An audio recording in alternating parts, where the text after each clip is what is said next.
वैसे तो रामायण की कहानी बहुत लंबी है, परंतु आज हम आपके सामने इस कहानी का एक संक्षिप्त रूपरेखा प्रस्तुत कर रहे हैं। रामायण श्री राम की एक अद्भुत अमर कहानी है जो हमें विचारधारा, भक्ति, कर्तव्य, रिश्ते, धर्म और कर्म को सही मायने में सिखाता है। श्री राम अयोध्या के राजा दशरथ के ज्येष्ठ पुत्र थे और माता सीता उनकी धर्मपत्नी थी।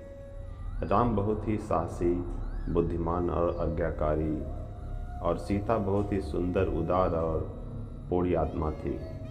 माता सीता की मुलाकात श्री राम से उनके स्वयंवर में हुई, जो सीता माता के पिता मिथिला के राजा जनक द्वारा संयोजित किया गया था। यह स्वयंवर माता सीता के लिए अच्छे स्वर की खोज में आयोजित किया गया था। उस आयोजन में कई राज्यों के राजकुमारों और राजाओं को आमंत्रित किया गया था।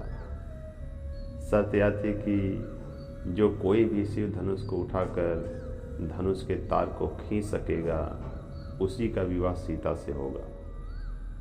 सभी राजाओं ने कोशिश किया, परंतु वे धनुष को हिला भी ना सके। जब श्री राम की बारी आई तो श्री राम ने एक ही हाथ से धनुष उठा लिया और जैसे ही उसके तार को खींचने की कोशिश की, वह धनुष टूट गया। इस प्रकार श्री राम और सीता का मिलन, विवाह हुआ। अयोध्या के राजा दशरथ के 3 पत्नियां और 4 पुत्र थे। राम सभी भाइयों में बड़े थे और उनकी माता का नाम कौशल्या था। भरत राजा दशरथ की दूसरी और प्रिय पत्नी कैकेयी के पुत्र थे। दूसरे 2 भाई लक्ष्मण और शत्रुघ्न, जिनकी माता का नाम सुमित्रा था। प्रभु राम को भगवान विष्णु का अवतार माना जाता है।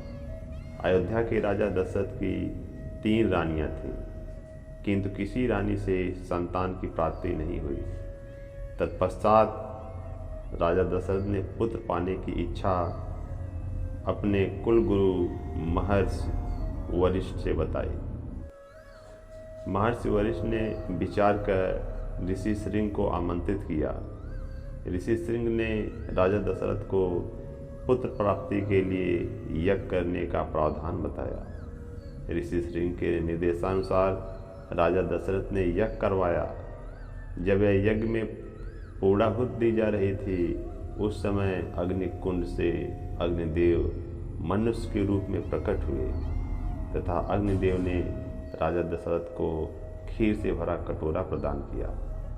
तत्पश्चात ऋषि श्रृंग ने बताया, राजन, अग्निदेव द्वारा प्रदान किए गए खीर को अपनी सभी रानियों को प्रसाद के रूप में दीजिएगा।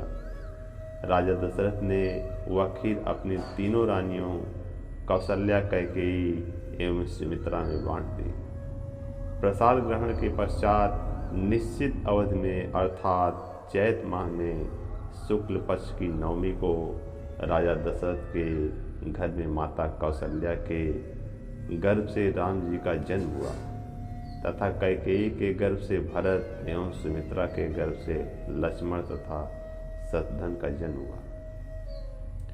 राजा दशरथ के घर में चारों राजकुमार एक साथ समान वातावरण में पलने लगे। राम जन्म की खुशी में उसी समय से राम भक्त रामनवमी पर्व मनाते हैं।